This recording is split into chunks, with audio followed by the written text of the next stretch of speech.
Yeah, it's a double-edged sword.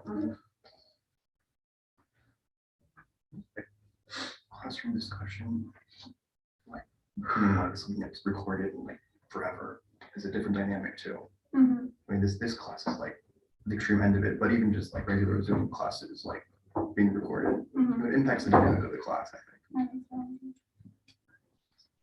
I'll be live.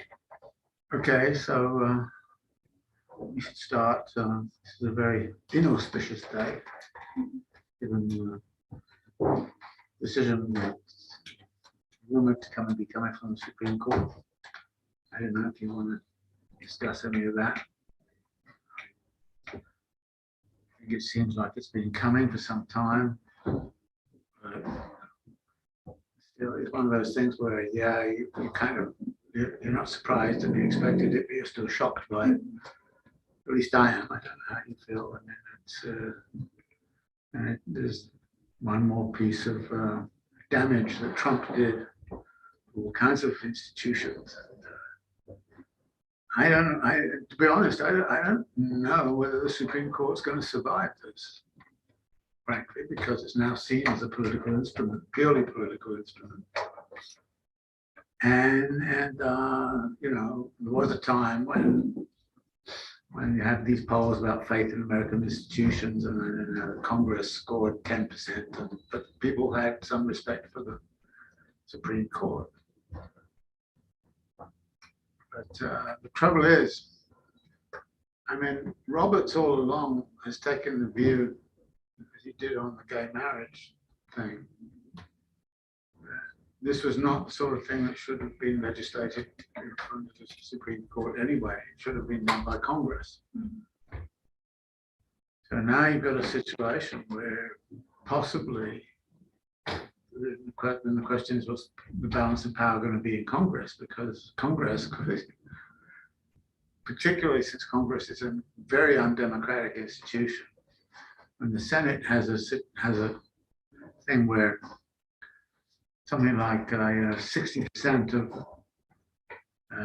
the votes in the Senate are cast by 20% of the US population, and that 20% of the US population is precisely in all of those states which are likely to affirm rather than go against what the Supreme Court has done. So this could be a real disaster down the road. And as we were saying earlier, this means almost all rights can be overridden by them right now. And so this is a really difficult situation. I suspect there are obviously protests, and so I imagine that some people are at the protests, and probably we should all be out there protesting. So I don't know what you might think about it.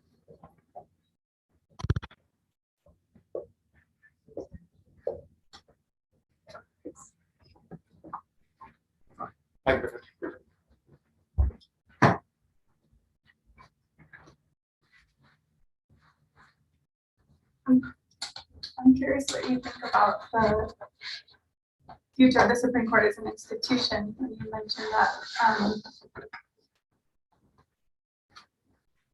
do you mean that in sort of in faith, or how? Well, the Supreme Court is the one institution that in these last 15, 20 years of decline of confidence in the institutions, the one institution that has retained a certain kind of respectability and reputation for honesty and that, even though you don't always agree with it, but it had that kind of aura about it. But it's now, I suspect a large segment of the population now.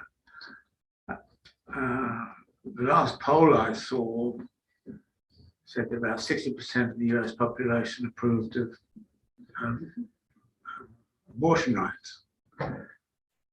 So the majority of the population, clear majority, at least as I understand it, maybe you am I wrong? No, I don't think so. No. And if it's, so if you got 60% of the population that's, you know, in favor of some form of abortion rights, and it gets abolished, then you're going against the majority. And if the minority has now, in a sense, conquered the Supreme Court, then the majority can say, well, I don't have faith in the Supreme Court either, you know, so that in a sense. But my impression over the last few years has always been that Roberts was rather a key figure, because Roberts, I think, was very concerned to maintain the reputation of the court. But this is, the reputation is good. And so, you know, yet another institution in which the population of the United States does not have very much confidence. So what does that mean? Yeah. Yeah, and even in the oral arguments that somebody already brought up, like how institutions practice stench of breaking away from how it generally operates, which is like on precedent, right, and following like previous rulings, right? And it's really interesting to think like when I think it was Alito was trying to compare the situation to like the overruling of Plessy versus Plessy in the Brown v. Board case, which is just like, to me, is just first off really offensive to compare the two cases, but also just like really interesting how they like draw those connections that aren't there in order to justify doing another or having another instance of overruling the case outside. Yeah. Like breaking away from the entirety of how it has traditionally made these decisions. I mean, it's. I mean, this could actually spark a kind of constitutional crisis in some very important ways.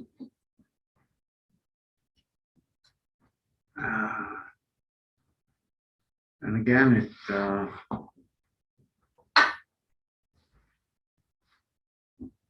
this is the Trump effect, which is kind of in effect what he wants.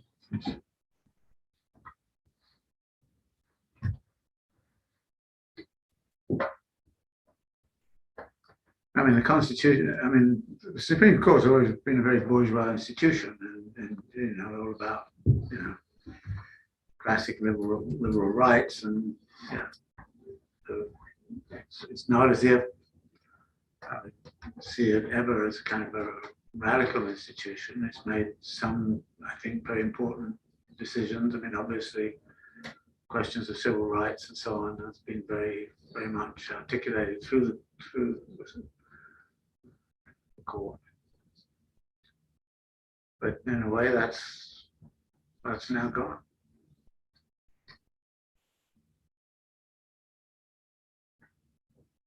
And if Republicans get control of Congress,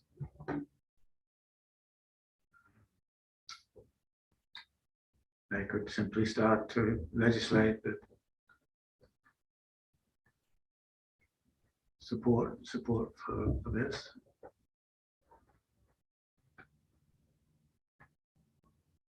And the question is, what will the majority do? I mean, one of the rules of political theory is that a small, well-organized group can always dominate a large, amorphous, and incoherent group. And I suppose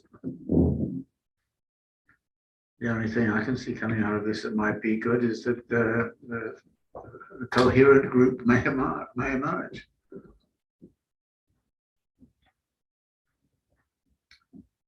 But let's suppose that the next election is essentially an election about abortion, which it could well be.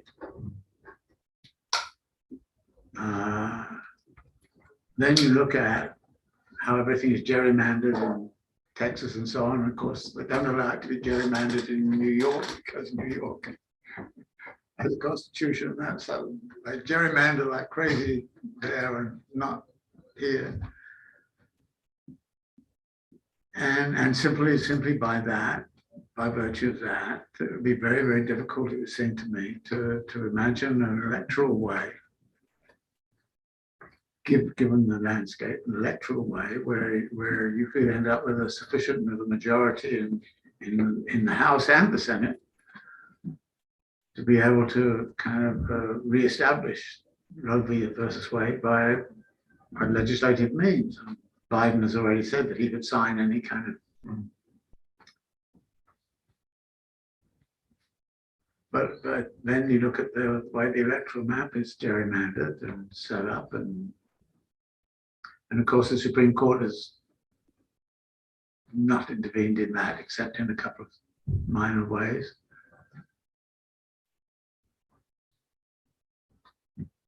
Yeah. You wonder about that. There was the Disney, in Florida, then DeSantis, so there's in the news, the Republicans are wanting, the Republican Party is a fan of corporations having free speech, unless they don't like what the corporation is saying, in which case, so there's all that. But like, you wonder, given the influence of capital on the state and or the relationship between capital and the state, and like how, if there is, because I've thought that corporations in this country are not, by and large, people with money voted for Trump, but corporations don't are not big fans of the culture war necessarily. And so will they exert a kind of controlling, they must be playing some role. So at some point, if you would think that they like the status quo, they like enough change to keep people buying things, to new movies coming out, but they don't want wholesale social anarchy because that's not going to sit down. Yeah.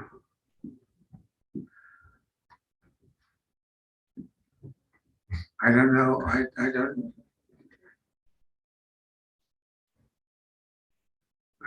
don't know what the balance would be between corporations. I mean, you find, the oligarchs, if you want to call them that, are clearly divided between, the kind of Soros,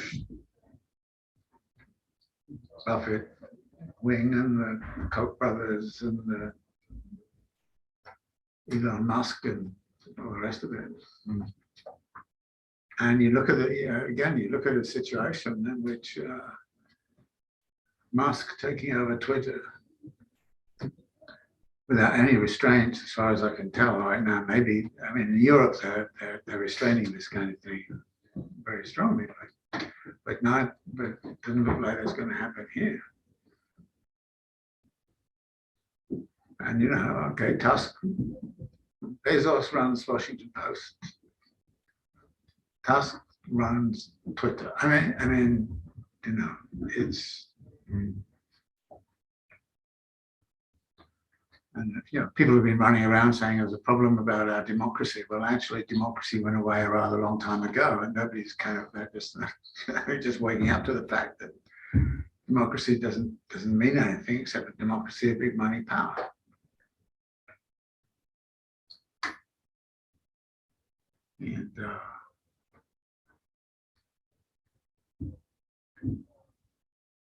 And there has to.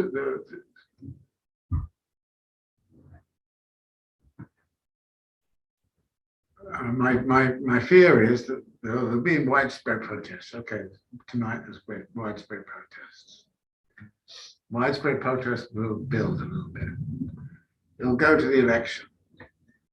But the election will be actually, as Trump says, rigged, but rigged is actually the wrong way. It already is rigged. And then people will say, well, what can you do?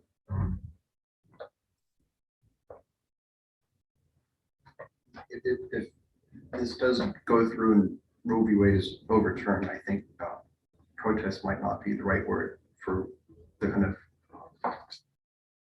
social movement that I think that people are going to riot. I think it's going to be something different, not quite a protest. For what that's worth, I mean, I think people will be quite upset across the country. Yes.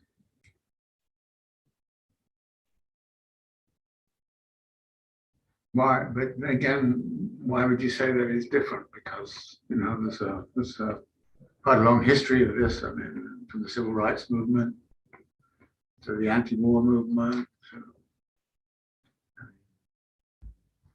Maybe people riot tonight, but I don't know that. Maybe people will get angry tonight, but I think if it does, if it eventually goes away, I think people will be very angry across the whole country. I mean, the obvious thing to do would be to strike, have a mass strike. And their corporations could be important because in a sense, the corporations could also, in effect, threaten. But again, which corporations are going to do that? Disney was brought up earlier, but they came out against the "Don't Say Gay" bill, but only after employees started to, they didn't care otherwise. Right. At least they didn't care enough to say anything otherwise. It's only when their employees started giving them bad press, and then they kind of did their response and donated some money, and then Florida goes after them. I mean, it's not like they were like drowned allies or anything. It was kind of like wasn't that great of a response from Disney to begin with.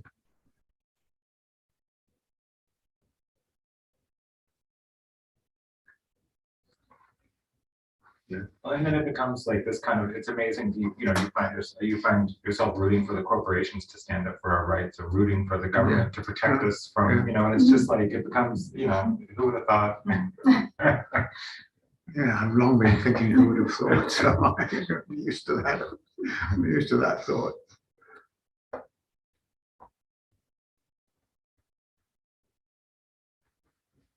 I mean, the fact of the matter is also, this idea that you'll stop abortions is completely wrong.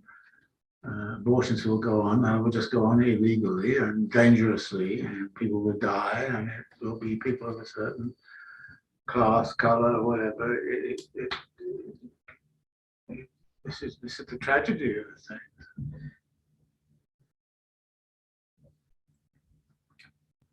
I mean, backstreet abortion has always been the name of the game. It was very widespread,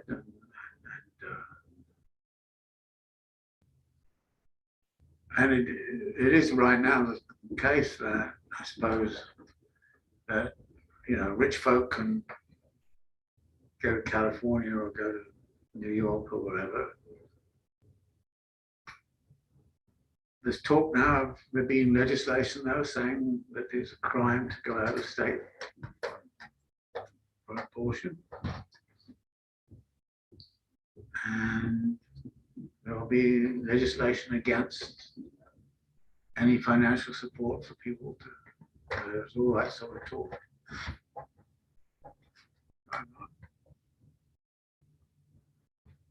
We also think about the impact of people, even if they have the capacity to go to other states to receive abortion care, how that overwhelms those states, and the people who are in those states are also now impacted in that they have less access to abortion care as a result. And so it's just like this trickle effect that impacts the entire country, regardless of which state you're in. Yeah. And it's hard to feel hopeful in moments like this, but I do wonder whether it creates some kind of room for reconceptualizing the entire notion of abortion justice in this country, considering that Roe itself was not a great, it wasn't great policy to begin with, and even the idea of abortion rights being understood as privacy rights is incredibly problematic. And so maybe, again, it's hard to feel hopeful, but from like a hopeful perspective, like maybe we could start to actually conceptualize a way where we institutionalize abortion justice in a way that is not dependent on these institutions and also is much more inclusive of what it means to have abortion justice or reproductive justice, no, actually. I mean, there are, some progressive states have been doing so. I haven't been following. Is any of that sort of thing going on in the progressive states? In terms of just wider access to abortion care? Or? Yeah.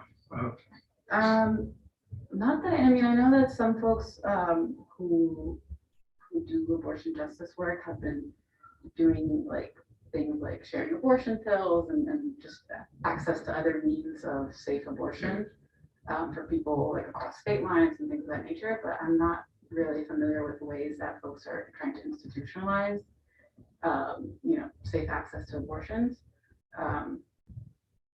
Aside from, just mutual aid or like mutual support, grassroots support.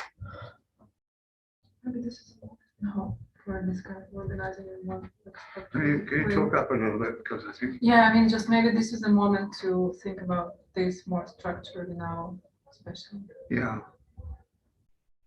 Well, because even now, a lot of the onus, because of our medical system, a lot of people rely on services like Planned Parenthood, so they're already kind of going out to some other institution to have access to something that's actually affordable for them, regardless of the law.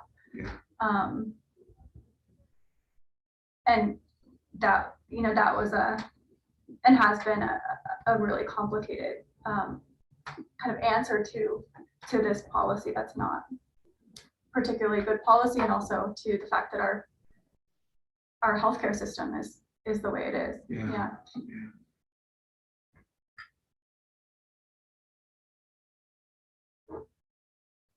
But where's Planned Parenthood in all this? I haven't checked in on that. Where's Planned Parenthood on all of this? I haven't checked in on that. And what? No, I don't haven't know. either, but We shouldn't be relying on organizations like that to fill in gaps anyway, I don't think, but I guess it just came to mind. well, this is again a characteristic of the whole, liberal arena that all social welfare is increasingly has to be delivered through NGOs and not through the state, which means that people are claimants on charity as opposed to asserting citizens' rights. But that's the way it's gone over the last 30, 40 years, and so Planned Parenthood becomes and people have to rely on, in a sense, the charity of that institution.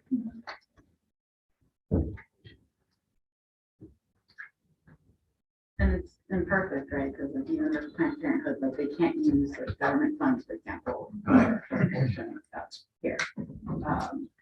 So you see a lot of folks saying like support abortion funds as opposed to like organizations like Planned Parenthood, because even though they're more holistic in the care that they provide. And this isn't like me hating on Planned Parenthood or like that. I love Planned Parenthood, but I think like to leave it to like an institution like that to resolve this issue, like it's just not, doesn't make sense. As I commented in the paper, revolution by NGO, forget it. Exactly. And I think the whole kind of NGOization of all of this, and I think Planned Parenthood is great and supported and all the rest of it, along with lots of other institutions. You at a certain point you kind of go, well, it's all very well, but they're very, very limited in what they can do. And even the progressive ones, and of course there are quite a lot that are not that progressive, but even the progressive ones, they're very limited in what they can do. They're surrounded with this sort of legal kind of things that they can't do. And I mean, I think you're right to say, well, you know, maybe this is a moment where you can look at the whole. I hate to use the word totality, which is one of my favorite words. You know, look at the totality of it all and say, well, okay, there's a situation here where this group is struggling about this and that group's struggling about that. And maybe it's time that everything came together and said, okay, we have a limited number of, targets, and we're going to make sure those targets happen. And that's actually, I think there have to be some constitutional changes. I don't think the US can continue with this constitution in the way that it is. I mean, it's interesting. You kind of now you look at all those senators from South Dakota, Wyoming, and that, and you automatically think of them as being kind of right-wing libertarian, and that's it. But back in the 50s and 1960s, there was a lot of agrarian, even kind of socialist kind of stuff, collaborative stuff, and you would have sort of actually rural electricity came to the United States thanks to a cooperative movement, and it was so those states were not necessarily just Trump spin-offs. They were actually they had their own form of radicalism, but they were radical. But that all disappeared from about 1970s onwards. And it's now the case that those states are almost entirely captive to the right wing. And when democracy is like I said, the Senate is a totally undemocratic institution. And so maybe California should split it in half. New York should split it in half and say we are states. State of Jefferson. Northern California. Yes. So, yeah. Well, it's strange that this week was the one when I was trying to write the paper on social reproduction, so I don't know if you want to switch and talk a little bit about any of that. I did actually have a question about whether or how you see potential decision fitting in with this issue of like labor and the reproduction of labor, and because when I read Roe for another class, something that really caught my attention was as the court was detailing the history of abortion in the U.S. in particular, I noticed that the dates in which states started to like adopt anti-abortion policies was actually very shortly after the Civil War, and that's not something that I've seen many people talk about. I'm just thinking about how like shortly after the abolition of slavery, you see states actually control reproduction in such a way, and so I don't know if you had any thoughts on that, or directly connecting decision or this decision that's going to come out with I don't know. This was all in the back of my mind as I was reading your essay for today. So. Yeah, I don't have a good answer to that. I really haven't followed that history very carefully. So you're saying that it was after the Civil War when the anti-abortion. Well, I mean, I didn't explicitly say. So I read Roe for another course that was on like law and society, and but like what I noticed while I was reading it was like the dates around like when states started to impose these restrictions on abortion. It was largely like fought in the years following the Civil War, and so I just found it interesting that like I haven't come across many readings or many discussions on like the relationship between the abolishment of slavery and like the rise in anti-abortion policy, or like even just like how, you know, all of those issues intersect. You know, I've seen a lot of discourse on the way, you know, anti-abortion policy is racist and classist and misogynist for all the obvious reasons, but all the harms that it's inflicted on women and, you know, birthing people since before Roe, but that direct tie, I guess, has never been made. And I'm wondering if like an analysis through labor might actually be like a thread there that one could make. I don't know. This is just, you know, something that I suspect, I don't know, that the racial dynamic was crucial in all of this, I suspect. And that the labor question probably was not in itself very prominent, I would guess, partly because, you know, with immigration and all the rest of it, the labor supply was not really the issue. That the issues had a lot more to do with the preservation of white supremacy and things of that sort, and therefore intervening in the reproductive capacities of the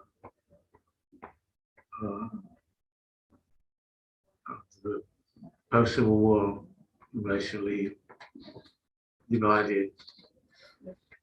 Probably had a lot more to do with it. I don't know. My guess would be. I mean, I think the issue of labor supply is now becoming a bit important in Europe and places like that in particular. And it was interesting that Merkel actually admitted about 1 million people from Syria. Almost certainly, I'm sure that the feeling was this was going to add to Germany's labor supply in a situation where the population growth rate was negative. And then of course that immediately comes into conflict with the kind of the race, religion kind of thing. So she got really hammered for that. So it's a very complicated kind of arena there, because for example, take the case of Japan. Japan does not tolerate immigrants, and only recently has it taken on immigrants and more or less on a kind of temporary kind of basis. It still doesn't allow Koreans who've been living in Japan since the 1930s to become citizens. So Japan has very restrictive. But then you kind of say, isn't it interesting what's happened to the rate of growth in Japan? Where did the corporations in Japan go for their labor? Well, they went into China. So in fact, they offshored into China. So when you're going around some big kind of industrial park with all of these Japanese corporations got there, you're in Shanghai or you're Dongguan or you're one of these places. I mean, the Japanese internal economy has been really, I think, stifled by the fact that the population growth is, and the population profile is very much about old age. youth is not there. They're not having kids. Women don't want to have kids. And so you've got this sort of situation in Japan with an anti-immigrant. The demographics are very bad for growth, and so Japan has not grown very much. Japanese corporations have done very well because they've been in China, where it, so it's interesting in this country, to the degree that this country is moving towards an anti-immigration politics, and has been locked down in that for some reason over the last few years, and doesn't seem like it's going to come out of it soon. The United States may soon find itself, but illegal immigration does the trick. It does it better, actually, because Yes. you can pay people less. Yeah, and they can't, can't join unions, and all of those things, and they're not going to make a fuss. Mhm. So the labor side of things, I mean, it's hard. I mean, when I try to make this distinction between the theory of a mode of production and the theory of the social formation, within the social formation, there are all these other currents of activity, and I think a lot of what's going on in terms of social reproduction is about what's going on in the social formation. But my view of it was it has enough of a foot inside of what's going on in terms of the dynamics of capital accumulation that you've got to put it in there, but recognize that it's got 1 foot in there and 1.5 feet in the social formation. Therefore, the explanations that you look for would be largely to be found within the dynamics of the social formation and the evolutionary dynamics of the social formation. So I would tend to think of it that way, but it's with all of these things. I mean, this is general observation of what I've been trying to do here. Is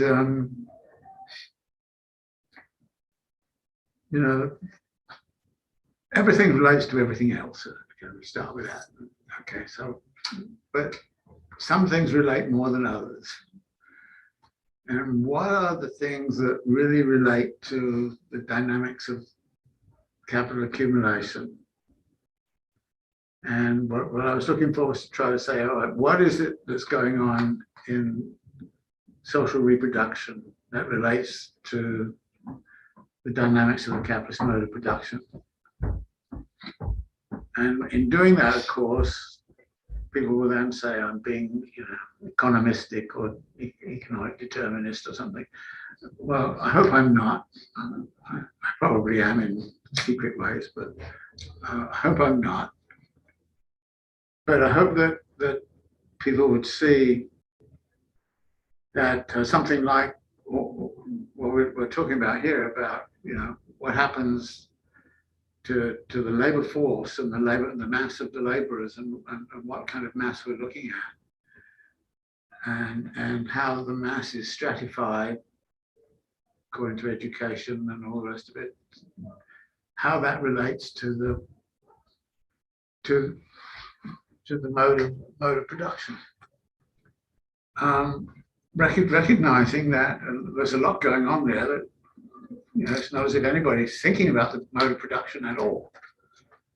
But one of the consequences of this can be, and this is why I'll go back to the Japanese case, one of the consequences of this would be that if for reasons which are predominant within the social formation, lead to a situation in which the demographics begin to get into a certain configuration, then that is going to have a very serious effect upon the capacity of the mode of production to function. And I think the capacity of the mode of production to function in Japan has been seriously hindered by some of these features of the social formation. Fortunately for the Japanese corporations, they're sitting there and just in East Asia, right across the yellow sea. There's this vast reservoir of labor. I mean, first time I went to Japan, somebody actually said to me directly. They said, you know, Japan is finished. I said, what do you mean? You know, Japan at that time was buying Rockefeller Center and was kind of basically, and it's really funny, every university I've been in suddenly starts to set up study centers of the place that has a lot of money. So suddenly, I was in Oxford at the time, so the Center of Japanese Studies suddenly gets a vast amount of money. So suddenly, you know, so these sort of things happen. So Japan is at the top of its game, but and I said, well, why do you say it's finished? And the answer was, everything is going to go into China. We can't possibly compete with Chinese labor. To the degree that we need labor, not only quantitatively, but qualitatively of a certain sort. China has it all. Production is not going to remain in Japan for very long. Headquarters will still remain here, maybe, and there will be some things done, but basically, all of the economic development is going to go into China. And this is what was said to me, 1987, 88, something like that. And it turned out to be right, because there was a big boom in the 1980s, and then the crash came, because the big boom was a speculative boom on property rights and land. In other words, it was a boom in rentier activities. And the production, manufacturing, the employment in Japan was declining because it was all going off to so the demographics are I mean, I come back to demographics quite a bit in here because it often gets, you know, people forget about it. I think the demographics are significant, but I don't want to get into a situation of saying the demographics are entirely dictated by economy, even though there is a lot of evidence of things like age of marriage and age of reproduction and economic growth. You know, there's a lot of correlations going on there, and people know that.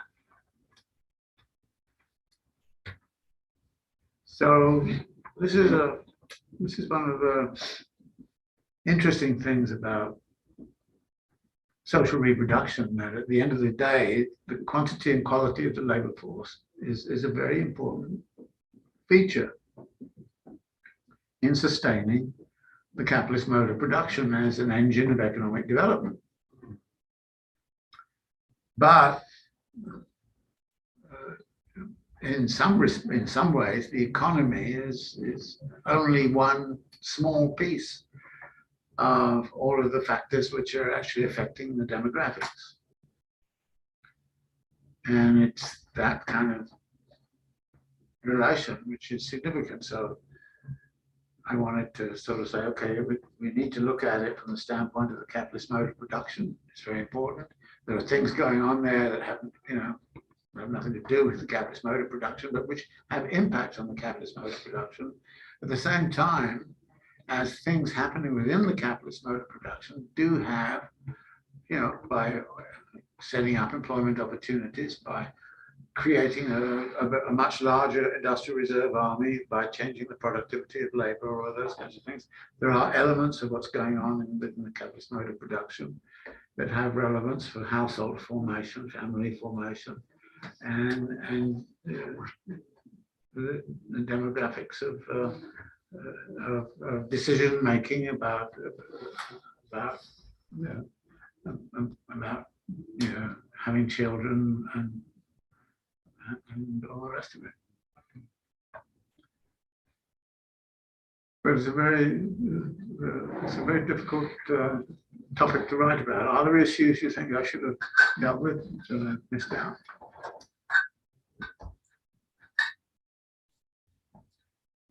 Not so much that issues that you missed out covering, but just you mentioned briefly, this is also to your question about like the complicatedness of the role between the reproduction of social reproduction and the relationship. Like you mentioned Melinda Cooper, right? And so I wouldn't have known who they were, but we were assigned a book, Family Values, in a class that I'm taking. So she makes this really interesting argument where she connects like 16th century poor law in Britain through the New Deal in the United States and up to the present pretty much, and makes a very interesting argument about the way in which the family, the central role of the family in enforcing capitalism or however you want to, And so I think that kind of, you mentioned her sort of it's somewhat in passing. So I just wanted to highlight that because Melinda Cooper's book does a lot of work that I think I found very interesting. Yeah, it's a very good book. Yeah. And the other piece that, as you were just speaking about, like so I ride a bicycle, right? And there was a time when if you wanted a nice piece of bicycle equipment, it came from Japan. And there's been this change in technology, right? And that's just a very small kind of, insular example, but it's not the case anymore. Not only is not the stuff not made in Japan, it's mostly made in China, but also the quality of the componentry is now there. You can get anything from the most entry level to the most advanced. And so there's this whole relationship between the consumption. Like I feel like one of the connection I guess that I found most interesting was referencing the Melinda Cooper and the way in which the family is both a source of work, like it's but also consuming. And so there is this increased demand for the kind of advanced componentry, like in like Sony, not just bicycles, and any kind of electronics coming that used to, you had to go to Japan to get that stuff, or maybe the United States or Germany. Right. Germany made some nice audio equipment, for example. But now it's not that we're getting a bunch of crap, we're getting really sophisticated high-end technology from China. And so it doesn't need to be made in Japan anymore, but it's still largely in Japan and Germany and the United States that stuff is being consumed. And I'm not, there's just a lot of the relationship between the family and the individual and the reproduction of labor and, technology and the consumption, all of these things. It's just, there was a lot. Yeah, I mean, I was being very impressed with, I like to cook, so I'm very sensitive about kitchens and kitchen equipment. Boy, kitchen equipment these days is just astonishing what you can get, what you can do with it, and all the rest of it. And then I go into people's houses and also around the kitchen, see what they've got in the kitchen. And kitchen equipment is very, very sophisticated.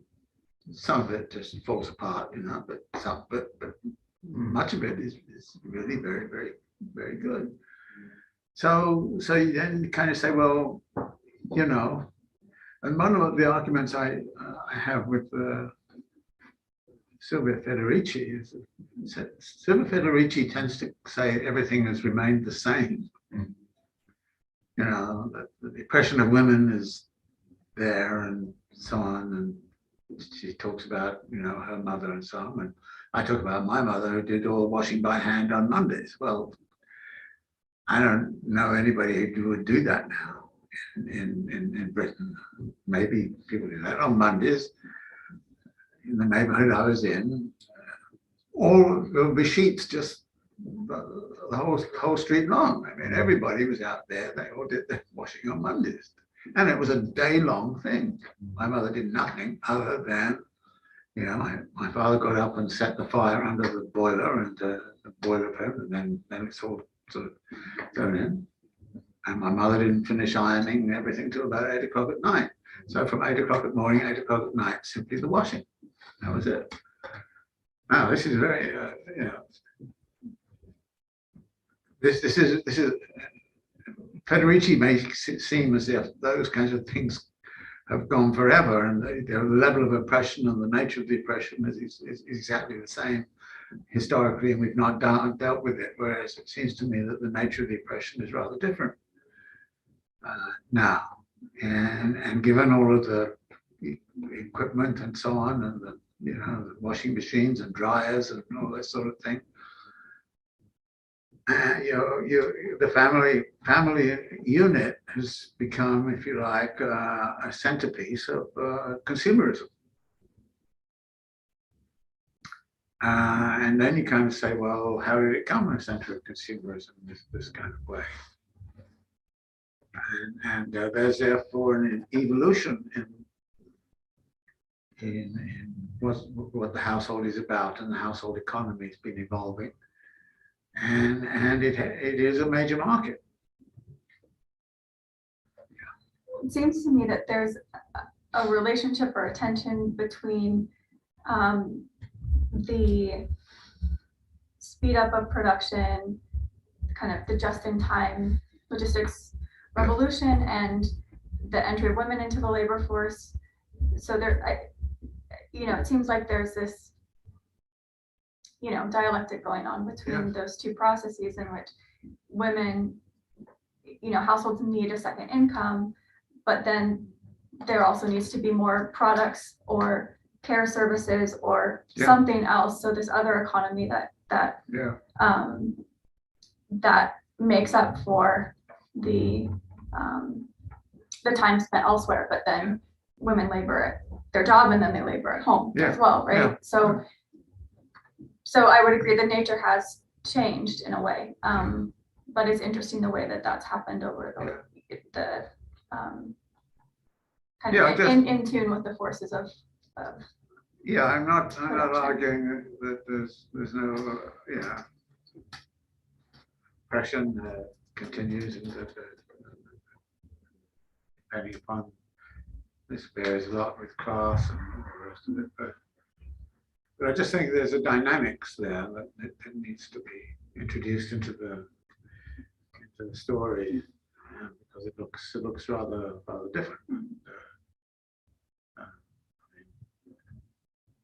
My mother never had a job, so my father would have been outraged entirely. But then that's the nature of what you might call the Fordist family, where a wage is paid which is sufficiently generous that it allows the whole family to be supported on a family wage. You know.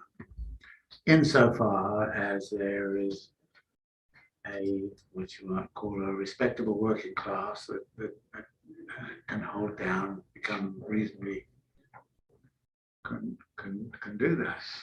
But that then became impossible in the 1970s and 1980s, and so we get this vast transformation, which changes the logic. You know, I mean, if you're out at work, you can't spend your Mondays doing all the washing.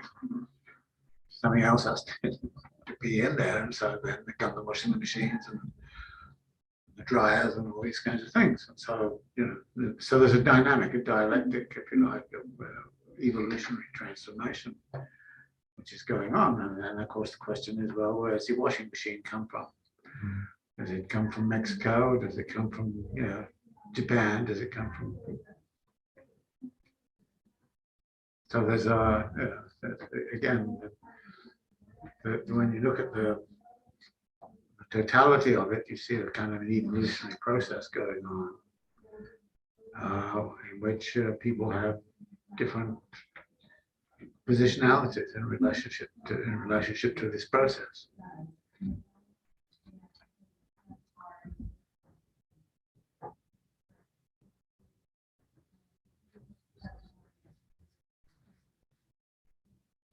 I think it's interesting too that there's a shift in ideology as well. You know, women of a certain age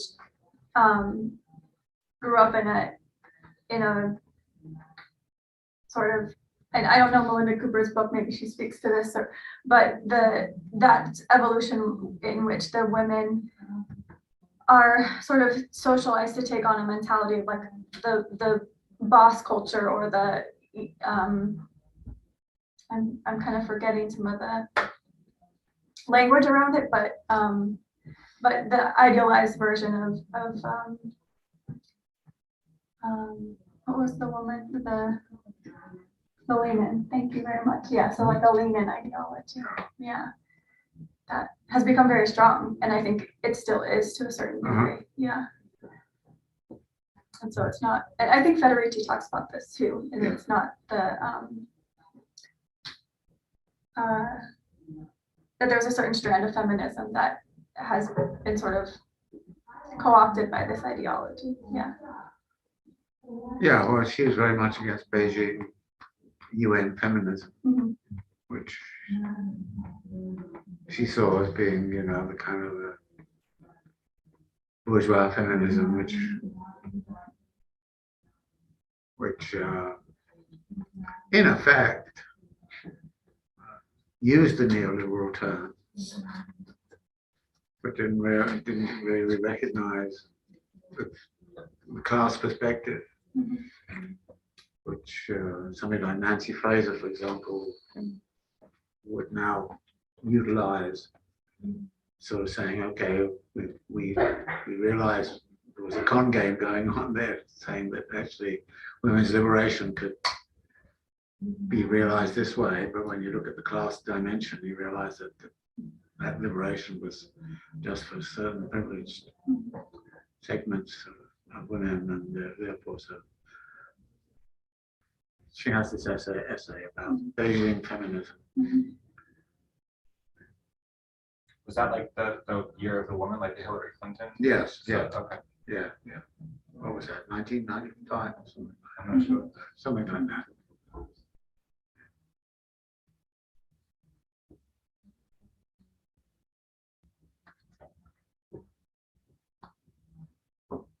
Well, I think maybe you should have had something about like heteronormativity or some kind of queer issues in the chapter. Just because you do reference it, but like only in the context of like you list like sexuality or something. I think in the context of social reproduction, kind of exploring that in some capacity might be something the chapter needs. And you can reference it, you know, elaborate a little bit to kind of tie it into the narrative. Yeah, well, I was thinking about that, but you know, you get into this thing of saying, well, okay, you know, if I write about that, then I should really get into all of the, I did get into intersectionality a bit at the end, but to put Nally's position on that. Well, it's 2022 and everyone's gay now, so people will want to, you know, this kind of topic. Yes. So, you know, it'll be relevant. People will appreciate it. I do actually, to that point, I think it's interesting how so much of at least in recent decades, the queer liberation movement has focused on marriage equality as like the core of its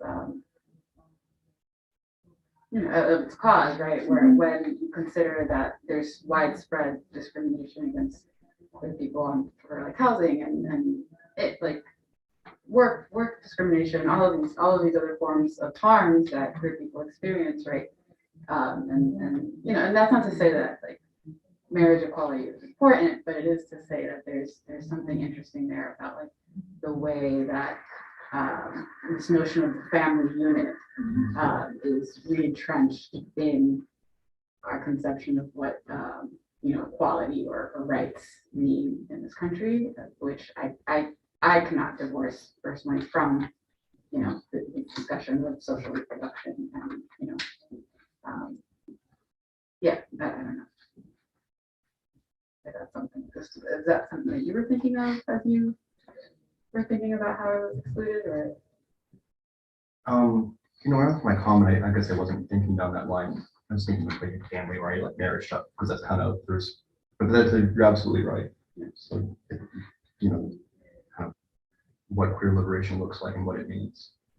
Yeah, because I just think like we're thinking about it in the context of like a capitalist system.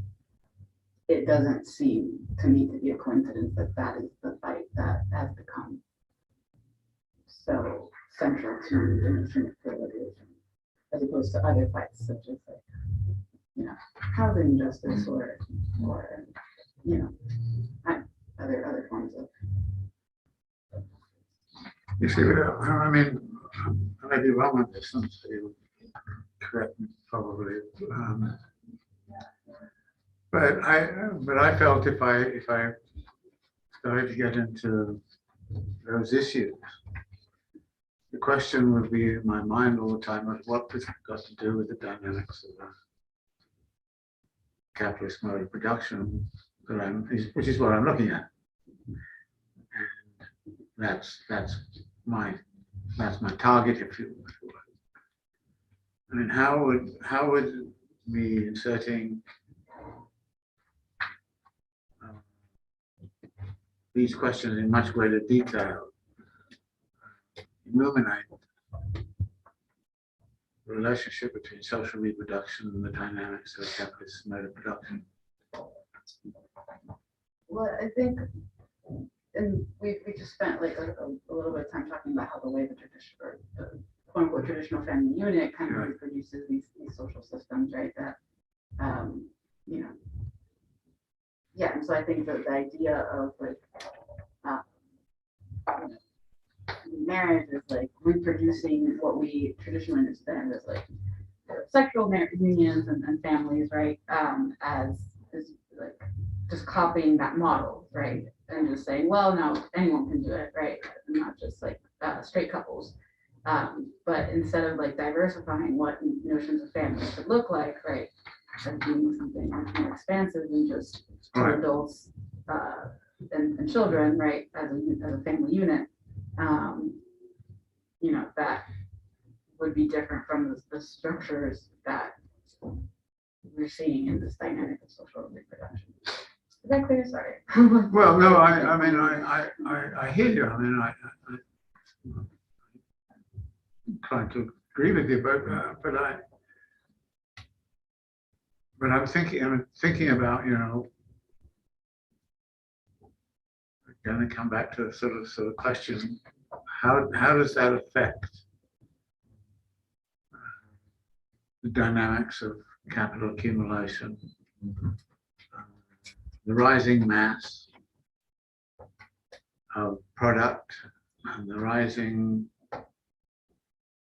mass of wage labor? Now, this may be the point where what you're talking about does have relevance, but I'm struggling, if you like, with that question, because as all of you will find when you're writing your dissertations, you have a lot of choices to make of to what to incorporate, but one of the big choices is what to throw out, because everything relates to everything else, and you know, unless you're prepared to say, okay, I'm not going. Here's where I am, and here's where I'm bounded. In a sense, you create a totality in a dissertation, a conceptual totality of some kind. And certain things are relevant.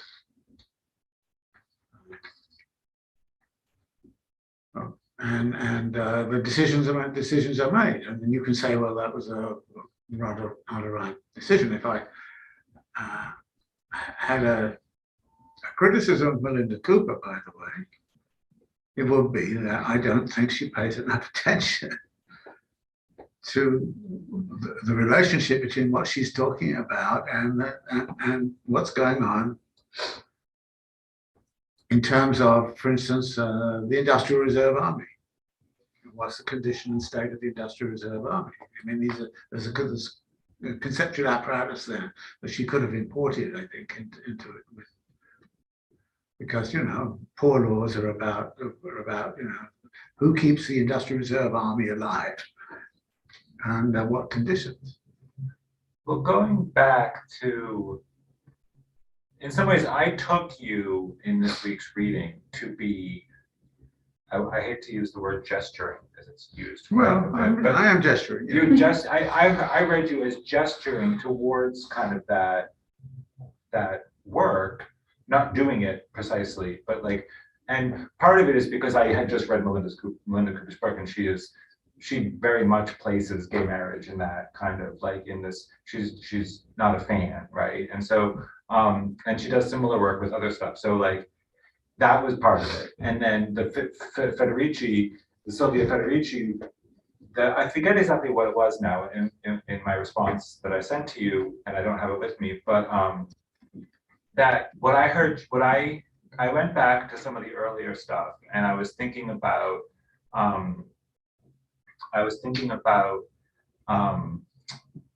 circulation, and I was thinking about mass, and about expansion, and I was like, okay, so this expansion of production, clearly it seems like, and then what does it look like to have an expansion of capacity for the circulation of those commodities and for all this stuff? And so the family, the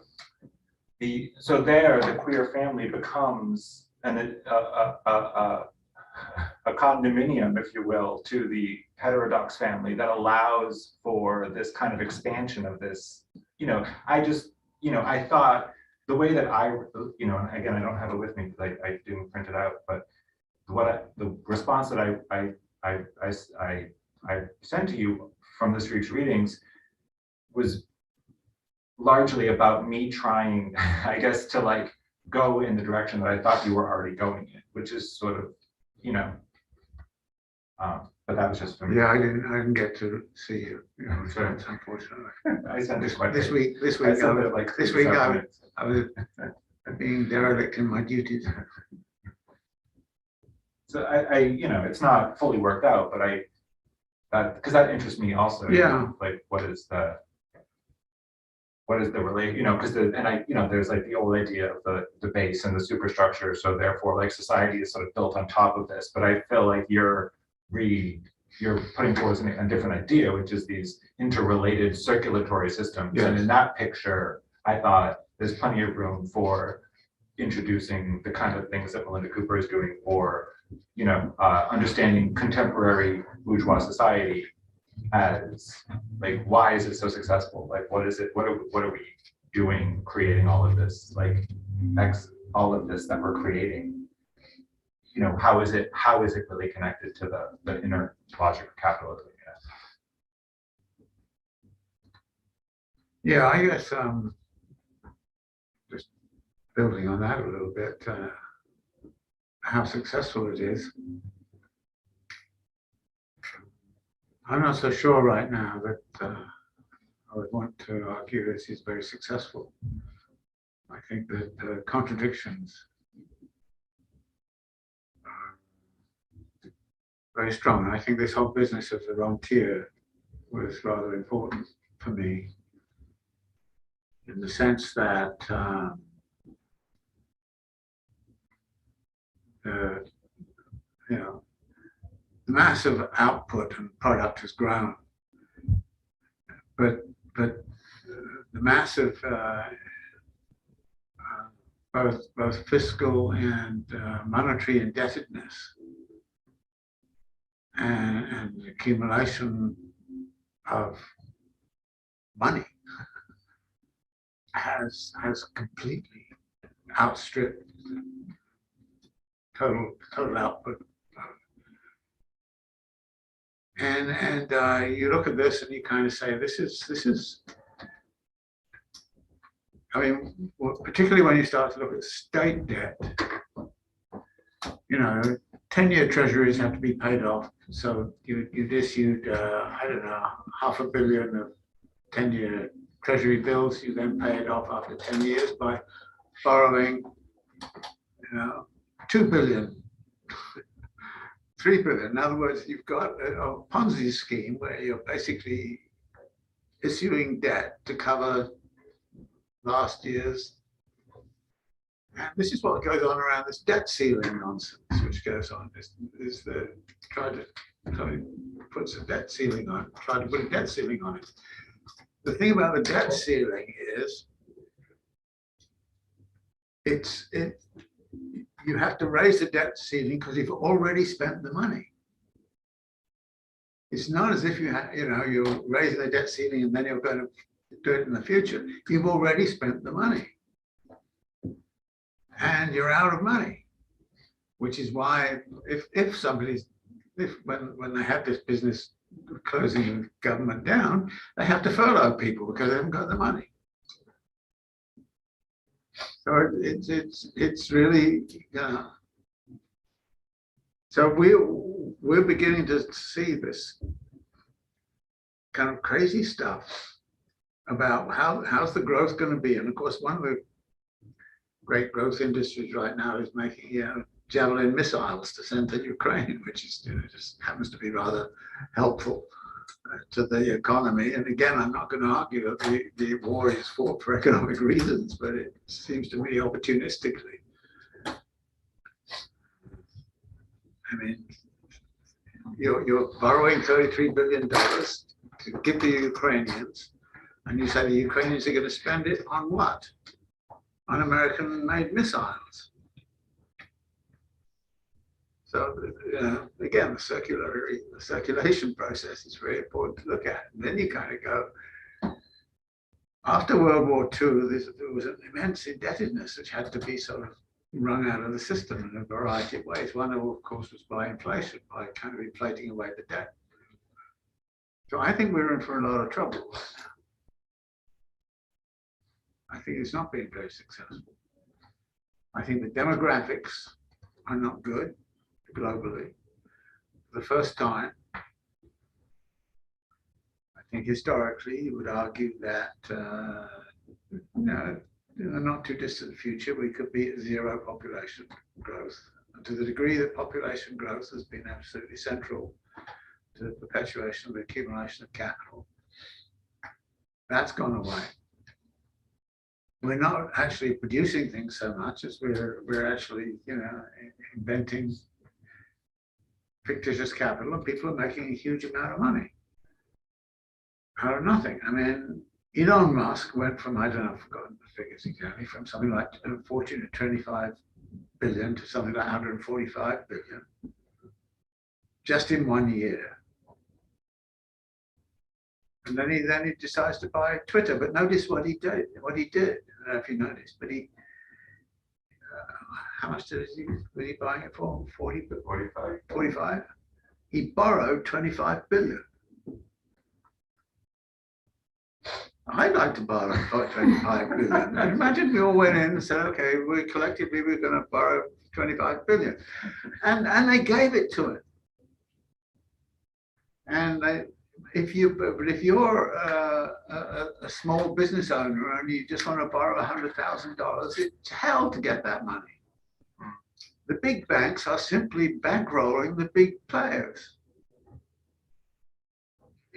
And Brodel had this kind of image, which I always liked, of what was going on in feudal period. He kind of said, well, there are three layers in society. There's the layer of, everyday life, where people, the peasants are, cultivating their stuff and, feeding each other and this kind of stuff. Then there's the layer of the market where merchants are playing. And then in the attic, he says, are the capitalists, the big players. And they don't care about the market at all. They're not in the market even, except that they've got there's a famous article about vampire squid, Goldman Sachs. They got their tendrils down into the world and they're sucking value out into the attic. And so Brodel has this thing that in the attic, that's where the big players work. Well, Elon Musk is a big player and he's borrowed $25 billion. Who did he borrow it from? Well, who set up his loan? I don't know. It was probably JP Morgan or Goldman Sachs or somebody or other, And they're playing the big game.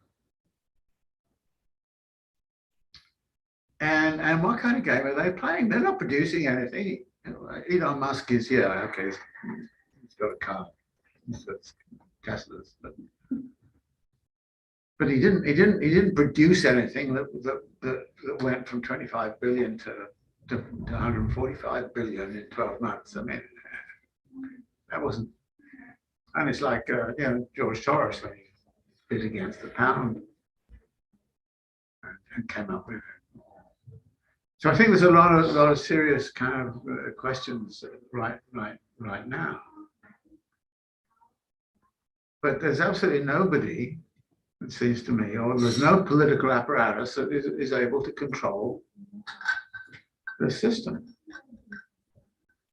Essentially, the bondholders control the governments.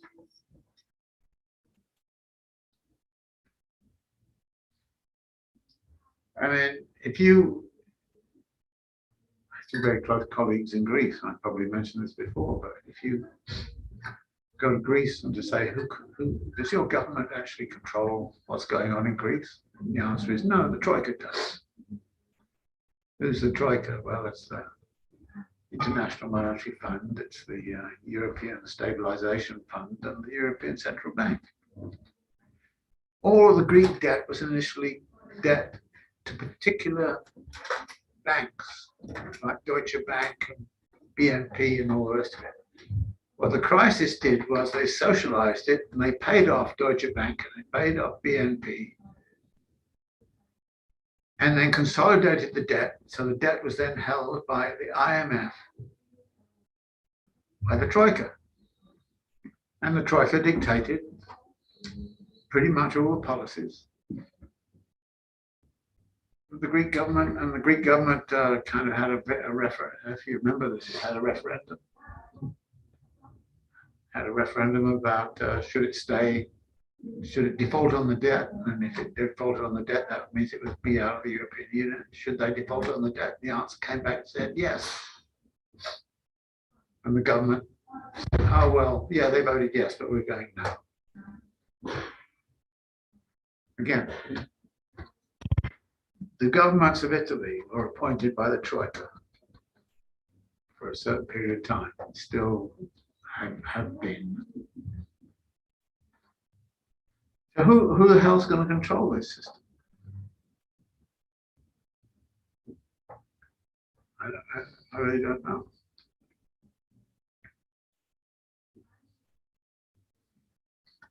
And I think that the dynamics of the system are, as I see it, they're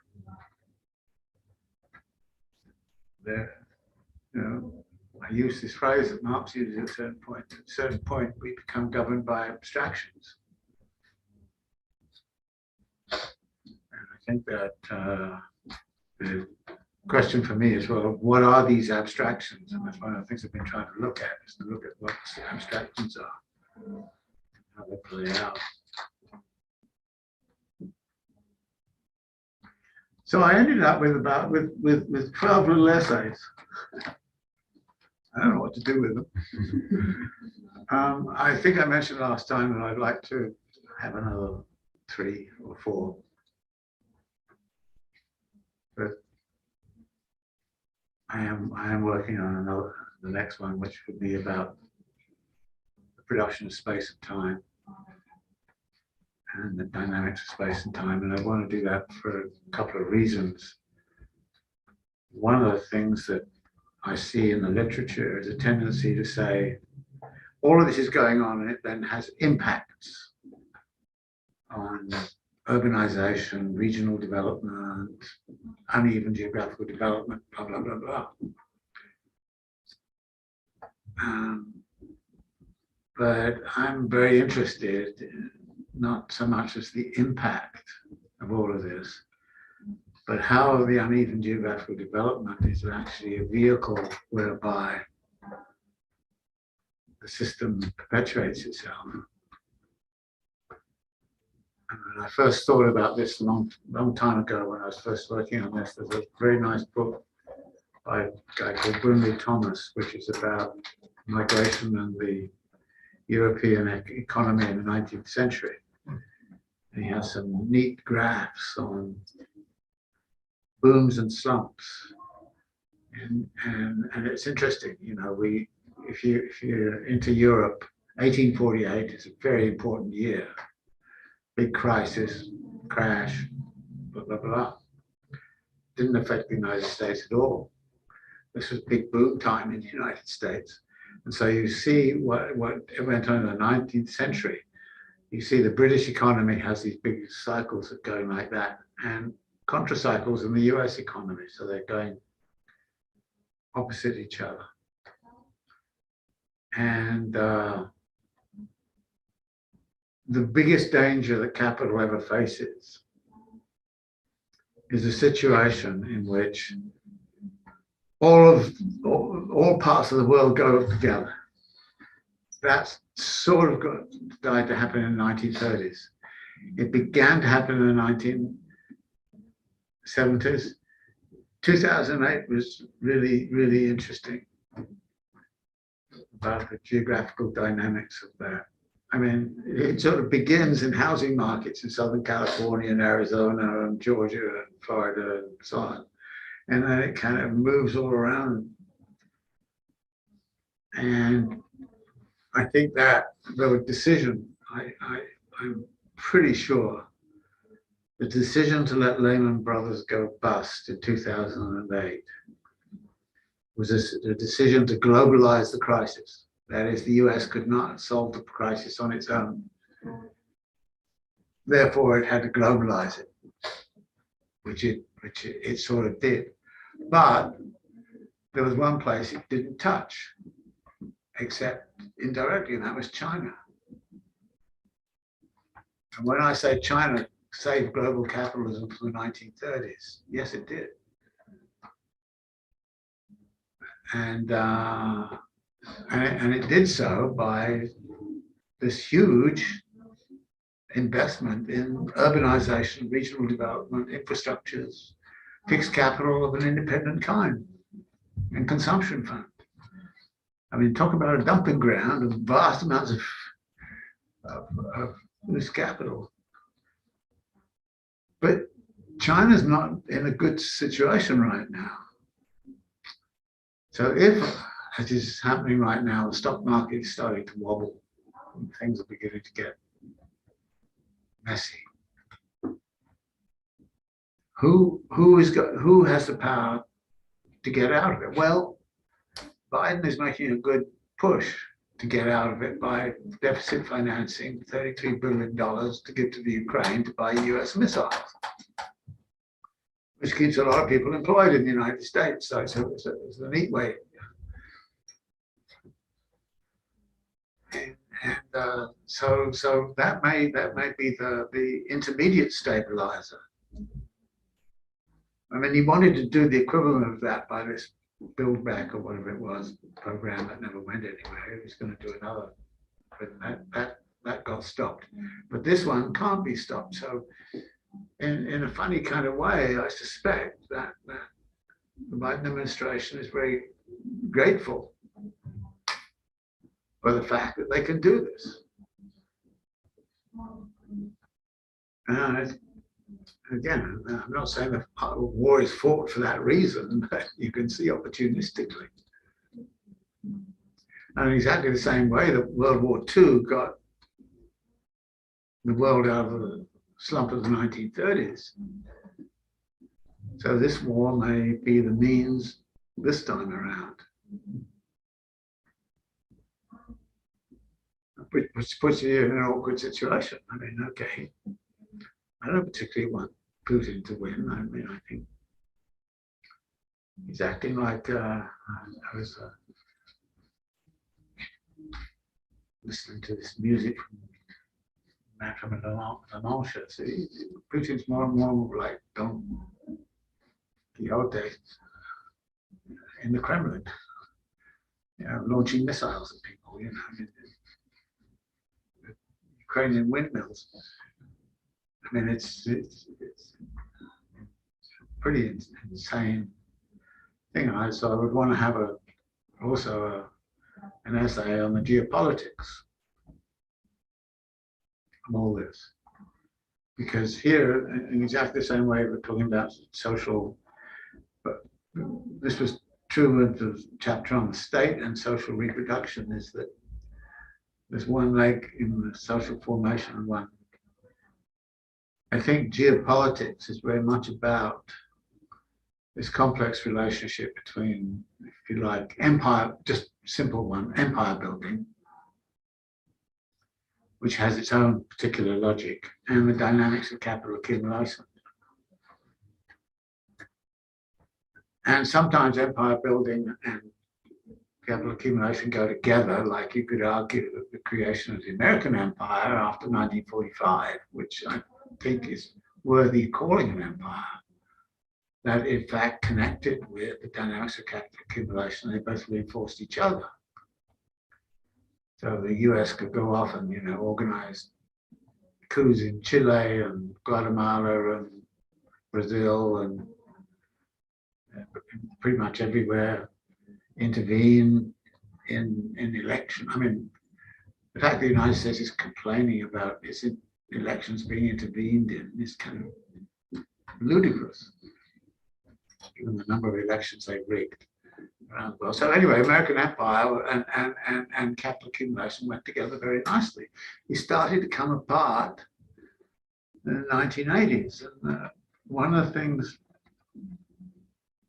I mentioned in here is this paper by Larry Summers dealing with the 1987 crisis. And he said, you have a choice between moral hazard and growth or regulation and no growth.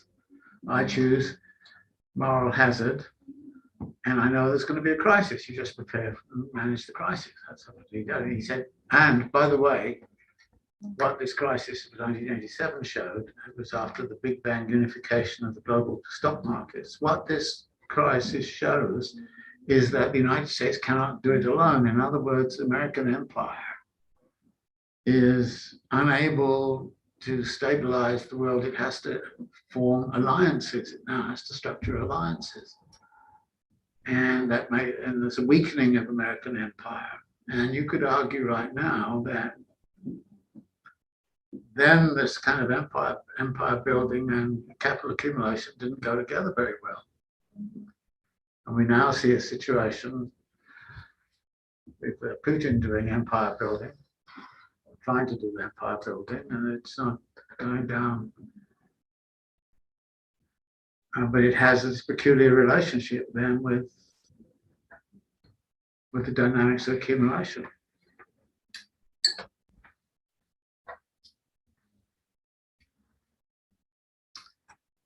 So what should I do with all this lot?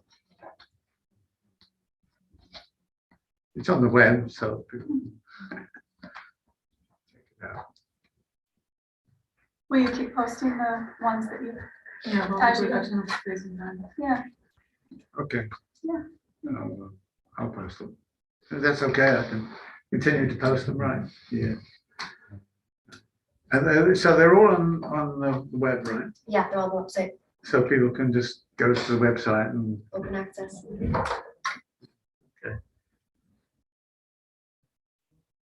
Yeah.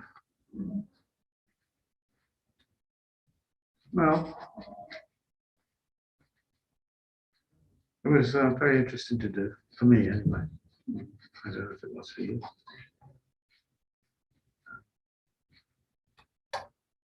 It's a bit, yeah, I probably would like to revise some ideas came afterwards. And then I suppose it could become a book form or something like that. Which I hate because I have to find all the references. And I've forgotten where most of them came from. Which means that I have to go reading through the Grundrisse and looking for references. Another semester. Hmm? One more semester. Yeah, doing the references. Well, I'll probably use it in next semester's course. That's a starting point.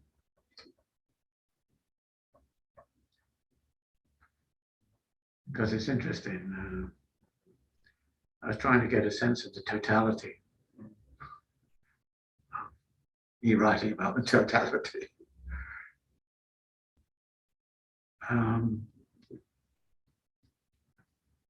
What do you think of that concept? Does it make sense to work with it? Yeah. It led me, it led me, Mark J. Yeah. Marxism and totality. It led me, I have that out of the Graduate Center Library right now. And I read in the beginning, he talks about Western Marxism, and it's very interesting. It's not, I still have to skip ahead to get to some of the totality stuff, but like, I personally have found your bringing that concept in helpful, if only because it has led me to, when you bring in an idea that I don't know anything about, it prompts me to go and do research on that idea. So it led me to that, which I'm finding that book interesting to read. Yeah. Yeah. Yeah, well, the Frankfurt School had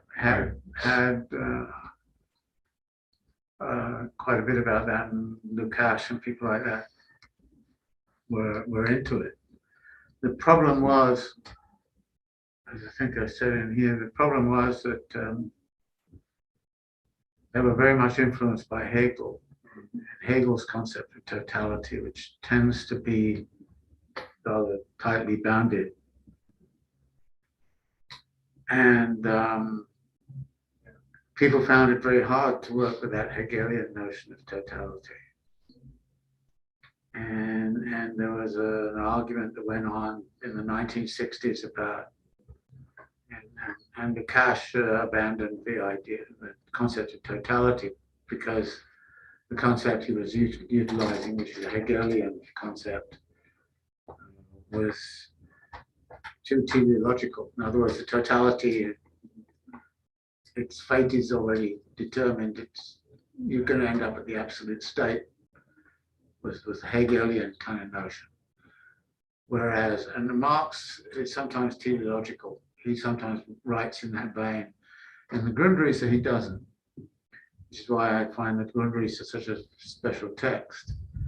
Because in the Grundrisse, he kind of says this is a kind of totality that's open, and it depends upon what human beings do, but not individual human beings. What you know, there is a process going on here, and it's therefore an open, which is why I introduced this idea that's ecosystemic. And that you're dealing with an ecosystem of different species, competing with each other, working with each other, supporting each other, conflating things, making new configurations, and mutations can go on all of the time. And I find that a much more satisfying kind of understanding of totality. So the notion of totality I'm working with here is an anti-Hegelian one, which gets me into trouble because a lot of Marx scholars are incredibly Hegelian. You know, I tend not to. I mean, I think Hegel was very important for Marx, obviously, but I think that Marx was, in the Grundrisse in particular, was liberating himself from the Hegelian concept of totality, as I see it, which I think upsets a lot of people to say that, but that's the way I see it, and then that allows. As I think I said at some point, that you really, with concept ecosystemic, you can imagine all sorts of mutations going on all over the place, and all kinds of open spaces where something different can go on, and that therefore there is all sorts of possibilities. Even though the main thrust of the capitalist mode of production in its form of totality within the social formation is to drive the social formation in certain ways, but drive that social formation in such a way that you may well collide with it. And right now, I think there's a lot of evidence, including all of the stuff that's going on in the United States, that the capitalist system, it was always in a bit of chaos, but it was working extremely well, particularly in the post-war period, and continued to work well, and it revived reasonably well even through to the 1990s. I mean, the Clinton years were relatively stable, even though Clinton was being entirely neoliberal. But then, since then, it's been falling apart. So in many ways, the American empire has become a bit unstuck. The totality of the capitalist mode of production is obviously in a lot of deep trouble globally. The US can't stabilize that situation anymore. There's the possibility of it bifurcating into a sort of Russian-Chinese configuration contra. I don't think that actually is the really important one. And I think all this stuff about this democracy versus autocracy, I don't think matters terribly much. I think there's likely to be a radical change of direction of what the capital accumulation process is going to be about. Because since 1980, it's been effectively about financialization and rentierism. But I don't think that's in effect a Ponzi scheme. And the Ponzi scheme likely to come unstuck, and then there will have to be another reconfiguration. What it would look like, I really don't know. That's my guess. That's where I'm at, anyway, roughly.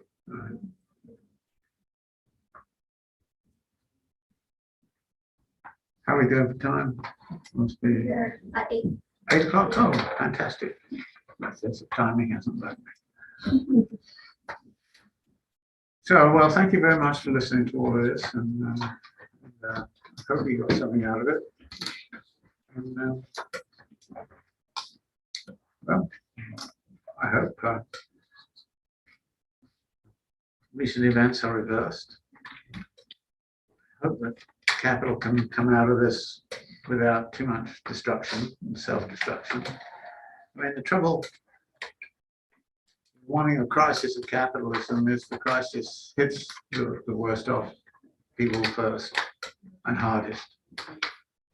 And one of the reasons I'm against sort of revolutionary extremism, if I can call it that, is because it would cause a crisis in which a lot of people would really suffer. And I think that we've got to a point now where it's macro reform. And I think this idea that we should be thinking about the whole gamut of things and think about, a real reconfiguration. And then there has to be mechanisms found to implement it, which is not going to be easy. But that belongs to your generation, not mine. He brought you to this screwed up point. You've got to unscrew it. So, thanks.